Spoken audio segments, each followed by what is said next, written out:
Mula pagkabata ay may lihim ng pagtingin si Lucille. Sa noon ay bata ding si Joaquin. At kahit pakitaan ng hindi maganda ni Joaquin si Lucille, ay tila wala lang ito sa kanya. At hanggang sa pagdadalaga at pagbibinata nila, walang nagbago sa kanilang dalawa.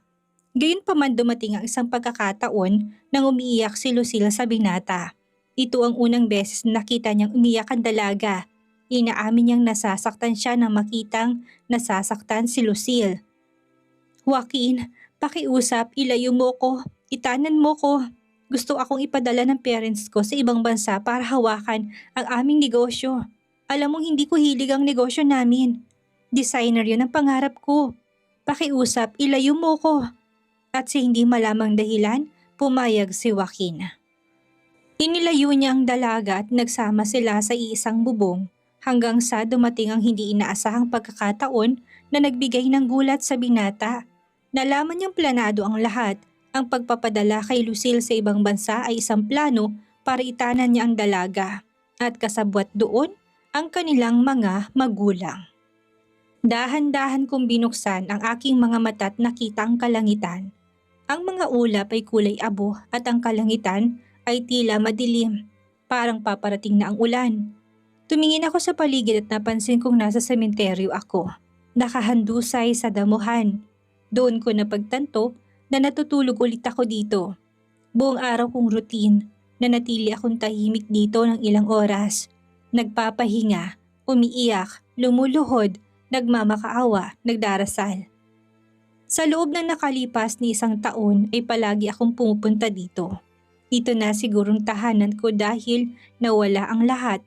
Bumangon ako mula sa pagkakahiga sa kamapait ng umiti habang hindi inaalis ang tingin sa babaeng nagbigay ng kulay sa buhay ko. Ang babaeng mahal na mahal ko. Pinadaan kong aking mga daliri sa kanyang libingan habang may luhang dumadaos-dos sa aking mukha. Lucille Grace Manguera, pinanganak Agosto 18, 1996.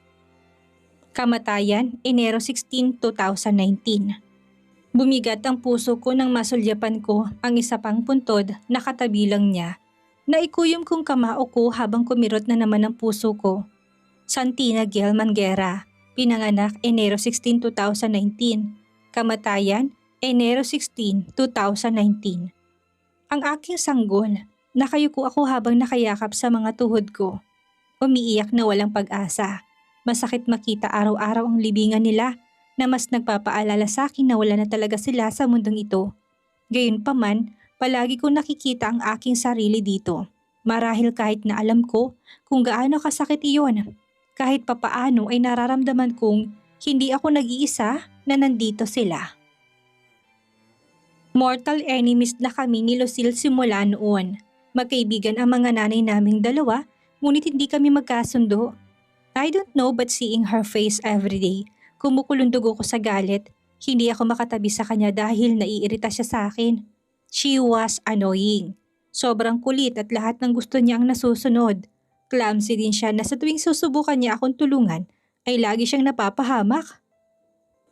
Palagi ko siyang nasisigawan noon dahil lahat na lang ng ginagawa niya ay mali. Wala na siyang ginawang tama. Lalo akong naiirita sa kanya dahil sa tuwing gumagawa ako ng masama o hindi magandang bagay tungkol sa kanya, lagi niya akong iningitian. Hindi ko siya nakitang umiiyak, lagi siyang nakangiti sa akin. Isang araw, nakita kong si mamang kausap ang nanay ni Lucille. Sinabi niya na nagpasya silang umalis sa kanilang bahay at pumunta sa ibang bansa upang pamahalaan ang kanilang negosyo. Wala naman sana akong pakialam doon. Mas maganda nga yun para hindi ko na makita ang pagmumukha ni Lucille. Pero pagsapit ng gabi humihingal na lumapit sa akin si Lucille, saka ako niyakap ng mahigpit. Please Joaquin, tulungan mo naman ako oh. Ayoko umalis dito. Please, take me somewhere. Sa malayo. Yung sa hindi ako mahahanap ni Mama. She cried hardly as she kept on hugging me. Ayoko please. I don't want to manage our business. Hindi yun ang pangarap ko. I want to be a designer, alam mo yan. Natigilan ako ng 1 minuto. Hindi ako makapaniwala. Ito ang unang pagkakataon na makita ko siyang umiiyak sa harapan ko. And I can't refuse to help her. Noong gabi na yun, wala na ako sa tamang pag-iisip Kaya ang tanging nagawa ko na lang ay ang itanan siya. Halos hindi ako makapaniwala sa nagawa ko. Tinanan ko yung babaeng hindi ko naman karelasyon. Is it possible? Nababaliw na nga ako. Hoy Joaquin, anong akala mo nakalimutan ko yung sinabi mo kagabi ha? Naliit na mga mata niya na para bang nang aasar. Green flag yarn? May pasabi-sabi ka pang, "Stop crying Lucille, I will do everything I can. Fix all your stuff at magtatanan tayo ngayong gabi." Nilakihan niya pang boses niya, panggagaya sa boses ko. I clenched my jaw. Shut up, will you? Or else tatawagan kong mama mo at sasabihin kong nasan ka ngayon. Pambabanta ko sa kanya. She quickly zipped her mouth. I rolled my eyes when she looked at me. Doon nagsimulang magbagong ikot ng buhay ko. Nakatira kami sa isang bubong kahit na wala kaming relasyon. I know I can leave her here and let her do whatever she wants, but there's a part of me na hindi pumapayag na iwan siyang mag-isa dito. I came up with this thing and it's my responsibility kung may mangyaring masama sa kanya. Walang nakakaalam kung nasan kaming dalawa ni Lucille, kaya naging maayos ang pagtatago naming dalawa. Minsan naisip kong sabihin na lang sa mama niya kung nasaan siya dahil alam kong mag-aalala na sila, pero hindi ko naman magawa. Siguro dahil sa iyo ko na muling magkitang umiiyak siya. She maybe annoys me every day but still I can't see her crying. Alam ng parents kong nasa Cebu ako for 1 month vacation with my friends. Alam kong hindi malalaman ng parents ko na kasama ko si Lucille ngayon dahil hindi naman sila ganun. Hindi sila yung tipo ng mga magulang na laging naghahanap sa akin o kailangan ko silang i-update sa lahat ng oras. Hinahayaan nila akong gawin ang lahat ng gusto ko dahil para sa kanila, marunong akong tumayo sa sarili kong mga paa. Sa paglipas ng araw ay nakikita kong binubuo na ni Lucille ang matagal niyang pangarap. Mahilig talaga siya sa pagde-design ng mga damit. One time, pumasok ako sa kwarto niya at nakita ko sa sketchbook niyang ilang portfolio fashion designs niya. Ito ay talagang maganda at kamangha-mangha. Hindi ako makapaniwala na may talent siya ng ganito. Lumipas ang 1 taon at nakapagpatayo siya ng isang maliit na tindahan kung saan nagtitinda siya ng magagandang damit na siya mismong gumawa. Nagbunga ang lahat ng kanyang paghihirap dahil nakilala ang kanyang pangalan sa buong mundo. Dinisenyo pa niya ang ilan sa mga artista at mga awit sa Hollywood gaya ni Anne Hathaway, Angelina Jolie, Jennifer Lawrence, Emma Watson, Zendaya, Scarlett Johansson, Hailey Steinfeld, Ariana Grande at iba pa. Saksi ako sa lahat ng paghihirap niya. Nasaksihan kong nakamit niya ang sarili niyang pangarap. Deserve niya lahat. Deserve naman talaga ni Lucille. Natuwa talaga ako para sa kanya. Nasa office ako nang biglang sumulpot si Lucille sa harapan ko. Abala ako sa pagpirma ng maraming papel nang pilitin niya akong sumama sa kanya. Wala akong nagawa kung hindi ang sundan na lang siya. Nanlaki ang mata ko nang makarating ako sa cafeteria ng company namin. Lahat ng empleyado ko ay nandoon habang nakatingin sa akin at may malawak na ngiti sa kanilang labi. Napalunok ako. Makita na nandoon din si mom at dad, pati rin ang mga magulang ni Lucille. Ilan din sa mga kaibigan ko ay nandoon at sumisigaw na para bang nanalo ako sa loto. Napataas ang kilay ko habang sinusulyapan si Lucille. What is happening, Lucille? Bakit nandito silang lahat? Nagtatakang tanong ko. Sa halip na sagutin ang tanong ko ay hindi niya ginawa. Bigla siyang lumuhod sa harapan ko at kumuha ng maliit na box. Hindi ko na alam ang sumunod nangyari dahil nanigas kaagad ang katawan ko. Hindi makapagsalita. Shit! Joaquin James Banguera, will you marry me? Nakangiting bigkas niya habang ang lahat ng tao ay nagsimulang maghiyawan. Napalunok ako ng paulit-ulit. What are you doing, Lucille? Hindi babaeng gumagawa ng ganitong proposal. Are you out of your mind? Namumulang sambit ko. Sumilay ang mapaglarong ngiti sa kanyang mukha. Oo, wala na nga siguro ako sa tamang pag-iisip.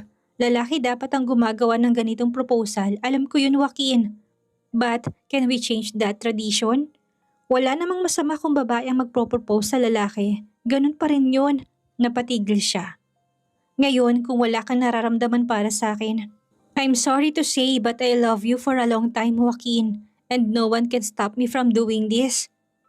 Bumibilis ang tibok ng puso ko na parang biglang tumigil ang mundo. Umiikot at ang tanging nakikita ng aking mga mata ay siya. Kumikinang ang mga mata niya habang nakatingin sa mga mata ko. Yun no, huwag ka nang choosy pare. Si Lucille na yan oh. Mapang-asar na sigaw ni Jack, isa sa mga kaibigan ko. Dude, just say yes. Pinapatagal mo pa to. Gusto mo rin naman. Dagdag pa ni Axel. One of my best friend too. Nagsimulang magtawanan ng lahat ng mga nanonood sa amin ngayon. Binigyan ko sila ng that glare. Joaquin, alam kong wala kang nararamdaman para sa akin. Dahil ang sabi mo nga, I always annoys you but please, give me a chance. Gagawin ko ang lahat, magustuhan mo lang ako.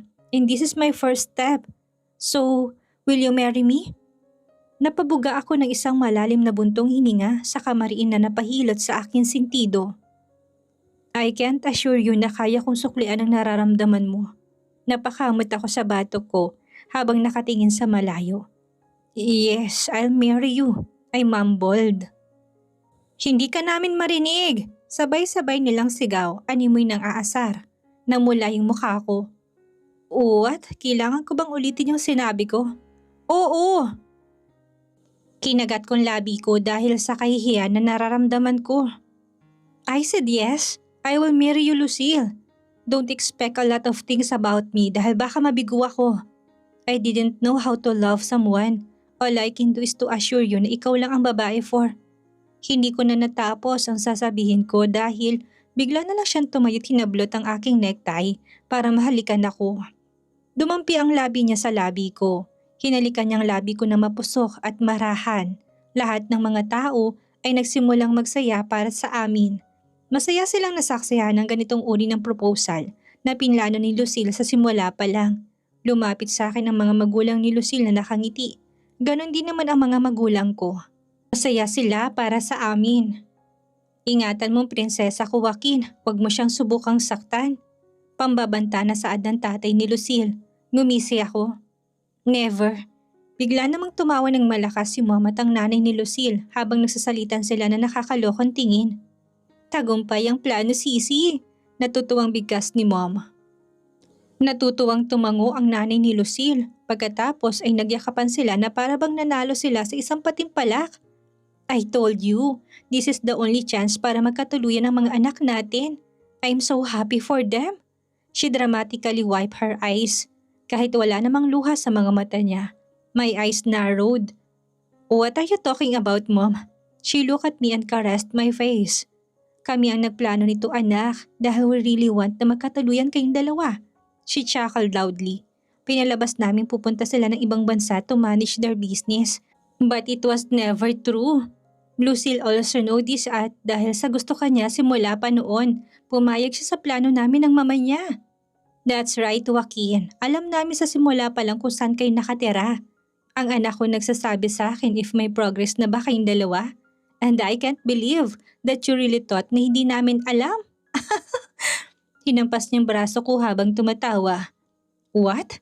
Muling hinawakan ni Mama ang kamay ko sa kainihilig ang ulo niya sa braso ko na para bang naglalambing. San, pagbigyan mo na kami. Mahal namin kayong dalawa. Kayo ang kayamanan namin. She said seriously. Kaya gusto namin magkatuluyan kayo dahil ayaw naming ipamahagi sa ibang kayamanan namin. Muli namang humalakhak na malakas ang nanay ni Lucille. Yes, hindi mo lang alam pero halos mabaliw na kami sa inyo. I can't believe na sa loob ng 5 buwan na pagsasama niyo sa isang bubong ay wala pa rin nagaganap sa inyo. Her voice sounded disappointed. Kailan ba magkakaroon ng putukan, iho? Don't forget to inform us. Tawagan niyo na muna kami bago kayo gumawa ng bata, okay? Ang sakit talaga ng ulo ko sa tuwing nag-uusap sila. Hindi ako makapaniwala. Pareho sila ng humor at pareho ang vibes. Ngayong alam ko na kung bakit sila mag-best friend. Hinaplos kong noo ko dahil hindi ko na kayang usapang ito. After our marriage, we became couple for almost 5 years. We built our own house. And I always show to her how much I love her.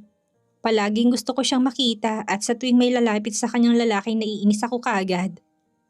Subalit dumating ang araw na sinubok ang pagmamahal naming dalawa.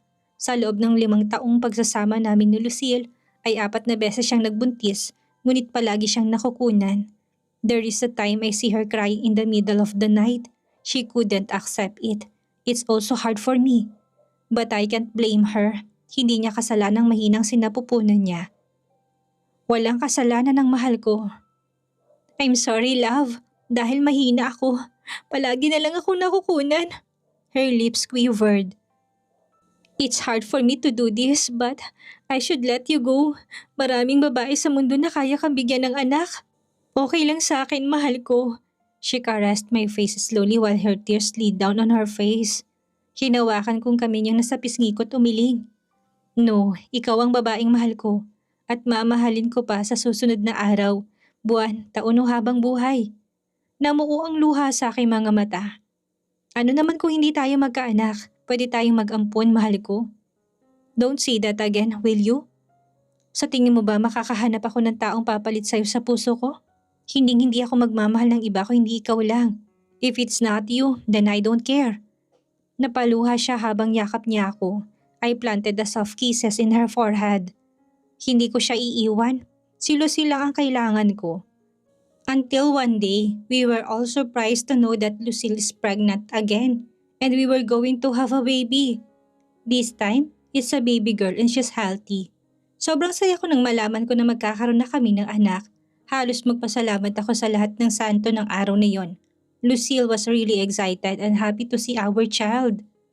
Mas naging maingat siya sa pagbubuntis niya ngayon. Inihanda namin ang lahat. Mabilis namin binili lahat ng kakailanganin ni Lucille sa kanyang pagbubuntis. Halos 9 na buwan din ako nag-leave sa company ko para mas mabantayan ko si Lucille. My parents temporarily ran our company. Love, ito yung kwarto ng baby natin. Ang ganda, di ba? Her eyes sparkled as she's scanning the room. Ngumiti ako at niyakap siya mula sa likod. Yeah, pero mas magandang mga damit niya. Ikaw lahat ang gumawa eh. She chuckled. Of course, baby natin yon. Dapat lahat maganda. Ano nga palang ipapangalan natin sa baby natin? Hinawakan niya tiyan niya at marami itong hinaplos. Can I name her? She nodded. Matamis ang ngiti ko nang kumalas ako sa pagkakayakap kay Lucille at saka hinarap siya sa akin. Hinawakan kong kanyang mga kamay na nakalagay sa kanyang tiyan. I will name her Santina Gilmanguera. I smiled genuinely. Ngumiti siya, tinawakan ng mga kamay ko. Ipangako mo sa akin na mamahalin mo siya ng higit pa sa akin. Ano? Higit pa sa'yo? Ang hirap, Lucille. I pouted. Hinampas niya naman ang balikat ko. Mangako ka. Pinandilatan niya pa ako ng mga mata. My lips rose. No, kasi ang pagmamahal ko sa inyong dalawa ay walang katumbas. Parehas ko kayong mahal kaya parehas kayong mahalaga sa akin. Mahal kita at mahal ko rin ang anak natin. I was ready to be called a father, isang tatay. Ngunit napakalupit ng mundo at nilayo nito si Lucille sa akin. Umaga na nang gisingin ako ni Lucille. Gusto daw niyang mamasyal sa parke para mag-ehersisyo. Gusto niya na samahan ko siya, ngunit dala ng pagod ko sa pagbabantay ko sa kanya, buong gabi ay tumanggi ako. Wala rin kasi ako matinong tulog dahil mayat maya siyang mga nararamdaman. She also crave in the middle of the night and I can't find it everywhere. Saan ako makakahanap ng sariwang gatas ng baka sa gitna ng gabi? Ang weird niya talaga. Nang umagang iyon ay tumanggi akong sumama sa kanya. At iyon ang pinakamalaking pagkakamali ko. Love, I can't go with you. Nantok pa ako. I need more sleep. I'm sorry. Nakapikit kong sagot sa kanya. Kung gusto mo, diyan ka na lang sa kusina maglakad-lakad. Huwag ka na magpakalayo. But love, gusto ko masinagan ng araw. Makakabuti daw yun kay baby. Kaya sige na, samahan mo na ako please. Mas lalo siyang nagmakaawa, pero hindi pa rin nagbagong isip ko. Inis kong tinakpan ang mukha ko ng kumot. No, kung gusto mong pumunta ka mag-isa. I just really want to rest, love. Please, understand me. I'm tired. Narinig kong malalim na buntong hininga niya. Alam ko nalungkot siya sa ginawa kong pagtanggi sa kanya. Ngunit anong magagawa ko? Pagod na pagod ang katawan ko at gusto ko pang matulog ang mga mata ko. Wala akong lakas para mamasyal ngayon. Gusto ko lang matulog. Naramdaman kong tumayo siya mula sa pagkakaupo sa kama namin. Okay, ako na lang mag-isa. Huwag kang malulungkot, mahal ko ah. Aalis kami saglit ni baby. I love you so much, Joaquin. I didn't know that was the day I would see her for the last time. Kung alam ko lang sana sinamahan ko na lang siya. I was still sleeping when someone knocked the door loudly. Sobrang lakas ng katok na para bang sisirain ang pintuan ng bahay ko. Joaquin! Joaquin, open the door! Shit! I lazily got up from my bed while rubbing my eyes. Ayun. Saglit! Sigaw ko saka naglakad papunta sa pintuan at binuksan ito. Pagbukas ko ng pinto'y mabilis na hinila ni Jack ang t-shirt ko. Halos mabigti ang leeg ko. Ang asawa mo si Lucille. Sinugod sa ospital, Joaquin. Nag-aagaw buhay ngayon si Lucille. Na-hit and run ang asawa mo. Diretsong saad niya. Wala akong ibang naintindihan kung hindi ang asawa ko'y nasa ospital. Nagmamadali akong tumakbo papunta sa garahe at sumakay sa kotse ko. Pinandar kong kotse ko na nanginginig ng mga kamay habang ang puso ko'y tumitibok sa takot. I tried my best para pakalmahin ang sarili ko. Okay naman siya, alam kong okay lang ang asawa ko. Pagdating ko sa ospital, dali-dali akong pumunta sa main administration area at tinanong kung nasaan ang asawa ko. Nasa ICU pong asawa niyo sir, minomonitor po. Hindi na ako sumagot sa kanya bagkus ay nagmamadaling hinanap ang silid na yon. Pagkarating ko sa ICU doon ko nakita ang asawa kong nakaratay sa isang kama at puno ng medical support ang kanyang katawan. I could see the doctors and nurses talking inside. Hindi ako mapakali mula sa kinatatayuan ko. Maya-maya lang ay lumabas ng doktor na kagad ko namang sinalubong. Napasinghap ako ng mariin. Dok, kamusta ng asawa ko? Napalunok siya. Gusto kong malaman mo na hindi namin na-secure ang aneurysm. Kumunot ang noo ko. Anong ibig mo sabihin? There was a bleed in your wife's brain. She's in coma. Sa tingin namin, dahil ito sa lakas ng impact ng pagkakasagasa sa kanya na naging dahilan, kaya nagkaroon ng pagdurugo sa utak ng iyong asawa. Mas lalo sumikip ang dibdib ko na magsimulang tumulong mga luha ko. Hindi pa ako nakakabawi nang biglang lumabas ang nurse mula sa loob ng silid na may takot sa kanyang mukha. Dok ang pasyente ho, she said panically. Dali-daling pumasok muli sa loob ang doktor at tinignan ang kalagayan ni Lucille. Halos lahat silang natataranta at may pinag-uusapang hindi ko naman maintindihan. Hindi na ako nakatiis at pumasok na rin ako sa loob. Lucille, can you hear me? Nandito na ako. Sasamahan na kita. Hinarang ako ng mga nurse at pinilit na palabasin. Anong nangyayari?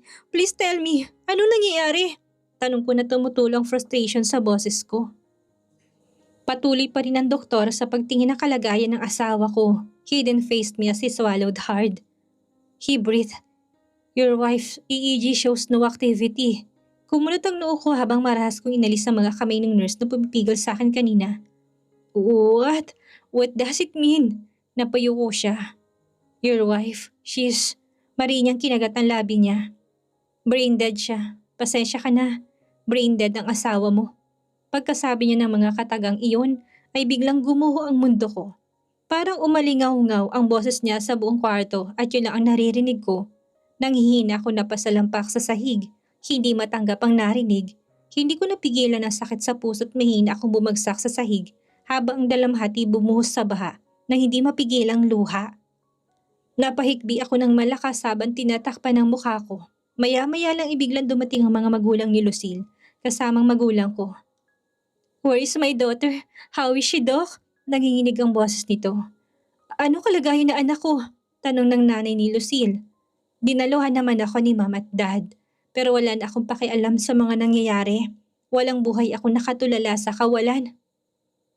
Ang inyo pong anak ay brain dead at imposibleng makaligtas siya dito.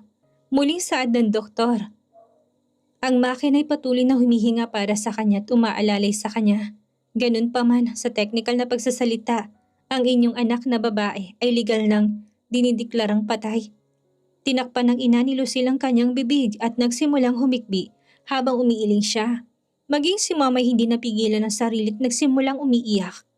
Naikuyom kamao ko habang mabilis na tumayo tinawakan ang coat ng doktor.